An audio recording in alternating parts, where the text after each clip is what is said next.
قل هذه سبيلي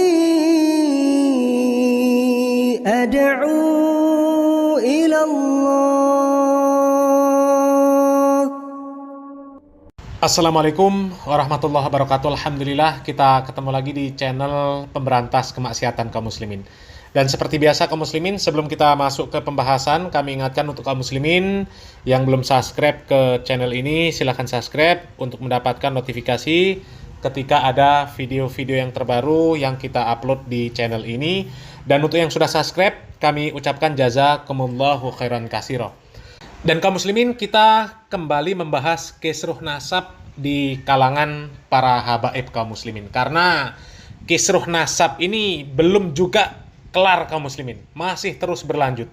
Ya, masih banyak orang yang mempertanyakan apakah benar para habaib itu keturunan Nabi Muhammad SAW.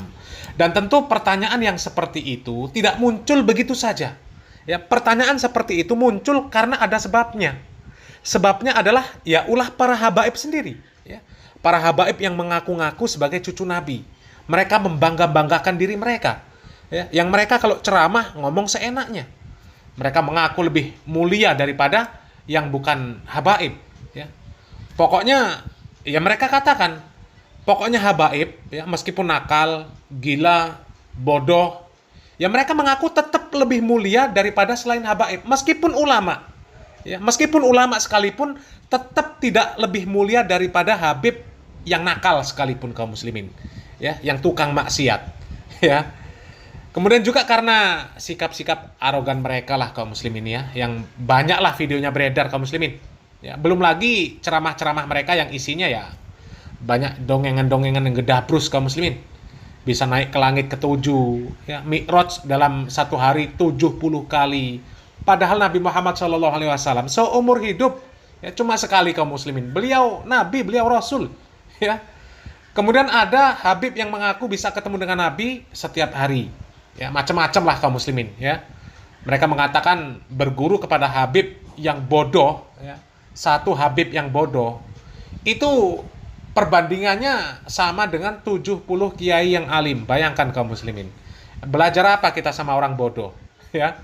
Jadi karena tingkah mereka yang gak karu-karuan seperti itulah kaum muslimin yang kemudian menyebabkan banyak kaum muslimin yang bertanya-tanya, apa benar mereka ini keturunan Nabi Muhammad SAW? Kalau bener ya, kok akhlak mereka, adab mereka, ilmu mereka itu jauh dari apa yang ditinggalkan oleh Nabi Muhammad SAW untuk umat Islam. Ya, padahal seandainya mereka ini orang yang alim, tawadu, rendah diri, sopan santun, ya baik secara umum lah kaum muslimin ya, baik ibadahnya, baik muamalahnya, kami yakin kaum muslimin ini tanpa mereka doktrin, tanpa mereka suruh, ya kaum muslimin pasti akan memuliakan mereka kaum muslimin. Karena itu sudah menjadi ketentuan Allah Subhanahu wa taala. Ya. Allah Subhanahu wa taala secara umum ya sudah mengatakan di dalam Al-Qur'anul Karim. Di dalam surat Al-Mujadalah kaum muslimin, Allah Subhanahu wa taala jelas mengatakan, "Yarfa'illahu alladhina amanu minkum walladhina utul ilma darajat." Kemudian seorang ulama ya, Ibnul Qayyim rahimallah, beliau mengatakan, innal ilma yarfa'u sahibahu fid dunya wal akhirah. Ilmu itu mengangkat derajat orang yang berilmu di dunia dan akhirat. Ya. Ma la yarfa'uhul mulku wal mal. Ilmu tidak seperti derajat yang diberikan pada kerajaan, ya, pada seorang raja berupa harta benda, ya, dan yang semacamnya. Wala ghairuhuma. Karena ilmu itu kaum muslimin, ya kata beliau, semakin meningkatkan kemuliaan, mengangkat derajat seorang budak sampai menempatkannya di tempat-tempat para raja. Itu kalau berilmu.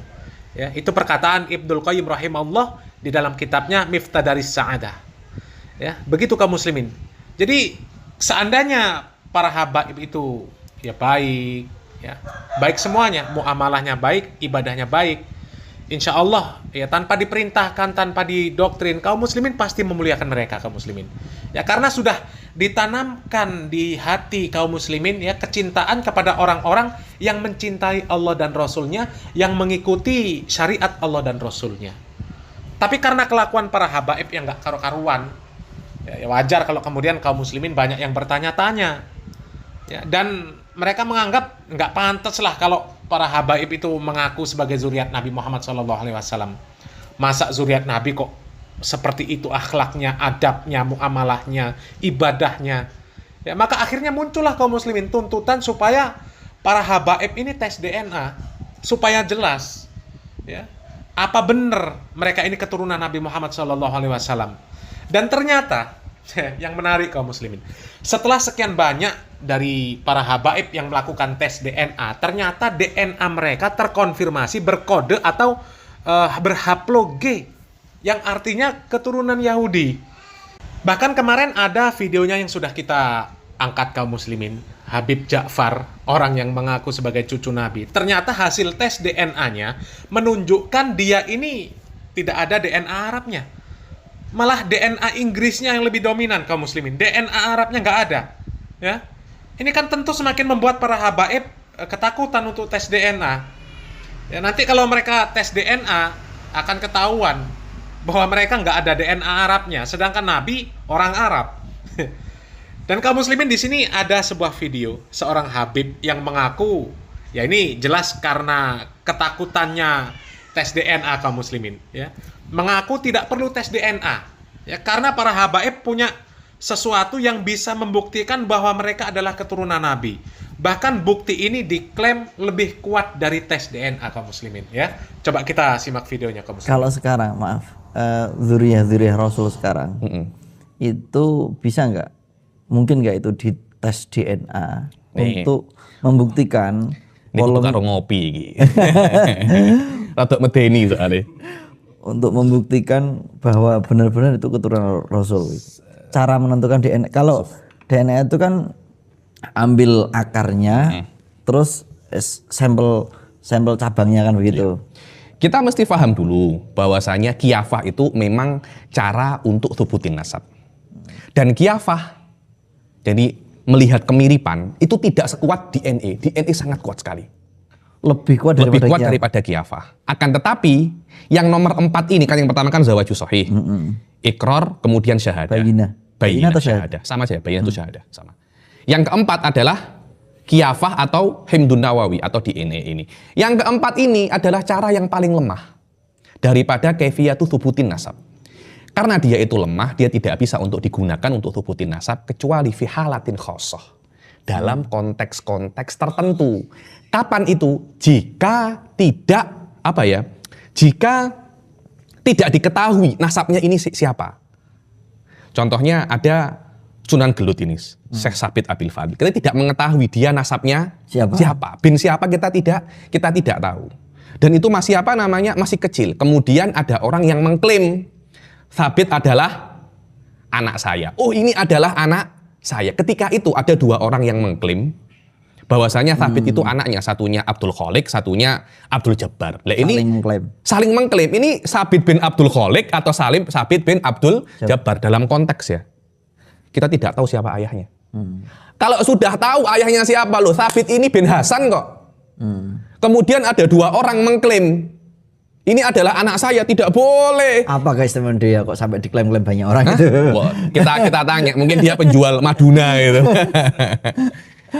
Ketika orang itu nasabnya sudah ma'ruf, tidak boleh Anda menggunakan ini untuk mengganti nasab Anda. Jadi nasab Anda ada bin siapa? Abdul Jamal. Bin Abdul Jamal. Nasab ayah Anda sudah tahu, sudah ma'ruf Abdul Jamal. Semua orang tahu Anda itu Mundir bin Abdul Jamal. Bin Abdul Jamal. Anda iseng-iseng tes DNA kepada saya. Subhanallah, matching. Matching. Ini 100% sama. 100% sama. Apakah boleh Anda bertukar daripada bin Abdul Jamal menjadi bin Muhammad Bagir Assegaf?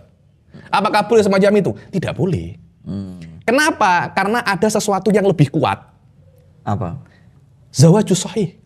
Ada pernikahan yang sahih disaksikan oleh banyak orang.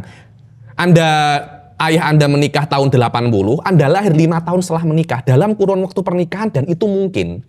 Ketika seorang anak lahir di dalam di dalam zona pernikahan yang mungkin istri itu untuk mengandung anak dalam pernikahan, maka Anda nasab kepada suaminya, kepada suami perempuan tersebut. Walaupun dia tidak mau, aku mau dua anak iki, itu urusanmu. Karena Anda sudah menikah dengan ibu saya, dan saya lahir di dalam kurun pernikahan itu. Saya adalah anak Anda, walaupun Anda tidak mengakui. Walaupun Anda tidak mengakui. Itu yang namanya zawajus shahih. Dan itu yang paling kuat. Tidak bisa dinafikan hanya dengan kiafah atau dengan DNA. Tiba-tiba, loh, ada orang Qaif daripada Bani Mudlij mengatakan, wah, kok antara Sabit Abil Fadil sama Mundir kok ada kemiripan. Jangan-jangan imma Anda ini Mundir bin Sabit Abdul Jabbar atau Sabit bin Abdul Jamal, apa semacam itu. Tidak bisa. Kenapa? Karena sudah masyhur dari awal, bapak Anda berbeda, bapak Anda juga berbeda, dan semua menyaksikan pernikahannya. Nah, kaum muslimin ya, sesuai dengan caption yang ada di video tersebut, sudah muter-muter, yang ngomongnya bulat, muter-muter nggak jelas, ujung-ujungnya aslinya ya mereka ini nggak berani tes DNA. Lah kalau dikatakan pernikahan itu adalah bukti yang lebih sah daripada tes DNA, maka yang mau dilihat itu bukti nikahnya siapa. Pembuktian secara silsilah nasab ya tidak ada. Kitabnya nggak ada. Ya, kalaupun ada kitab silsilah nasab, dikatakan itu kitab karangan para sufi yang mengaku sebagai ahlul bait. Ya, cuma akon-akon. Kitab karang-karangan saja. Ya, kalau bahasa Jawanya itu akon-akon. Ya, cuma ngaku-ngaku tanpa ada bukti ilmiah. Ya, kitab silsilah nggak ada. Sementara tes DNA juga, ya DNA-nya nggak ada Arab-Arabnya. Jadi kalau mau tetap kekeh mengaku bahwa mereka ini adalah zuriat Nabi Muhammad SAW, itu jalurnya jalur apa? Apalagi ditambah ajaran para habaib itu kebanyakan ya syirik, bid'ah, khurafat. Jauh dari syariat Nabi Muhammad SAW. Ketika solawatnya banyak yang dibaca, yang diajarkan, yang diamalkan solawat bid'ah. Sambil pakai musik, joget-joget. Ziarah kubur. Ya, yang seharusnya datang mendoakan orang yang sudah meninggal dunia. Para penghuni kubur. Ini malah, ya Rabbana ya Kudus sahilana bil fulus. Minta kertas merah yang halus-halus, naudzubillah min dzalik. Ya. Dan sebenarnya dari apa yang disampaikan oleh Habib tadi, yang ngomongnya muter-muter nggak jelas tadi ya, yang aslinya takut mau tes DNA, ada bantahan telak sebenarnya. Kan katanya ada itu, rambut yang kata orang-orang yang nggak sehat itu rambut peninggalan Nabi Muhammad SAW, yang dikelilingkan kemana-mana, yang dipamerkan kemana-mana. Coba tes DNA dengan itu. Kalau sama DNA-nya berarti oke lah bisa diakui. Ya, dan itu pun rambut yang dikelilingkan, dipamer-pamerkan itu juga rambut siapa nggak jelas, ya. Ya, tapi paling tidak oke lah dites DNA, ya. Kalau sama oke lah diakui, ya kan gampang, ya. Karena itu diklaim langsung rambutnya Nabi, jadi tes DNA langsung dengan rambutnya Nabi Muhammad SAW. Ya, jadi cobalah, coba berani nggak? Kita tunggu kalau memang berani ya. Dan dipastikan para habaib itu nggak akan berani. Karena apa? Sudah jelas mereka itu penipu. Salam waras, salam akal sehat. Barakallahu fikum. Wassalamualaikum warahmatullahi wabarakatuh.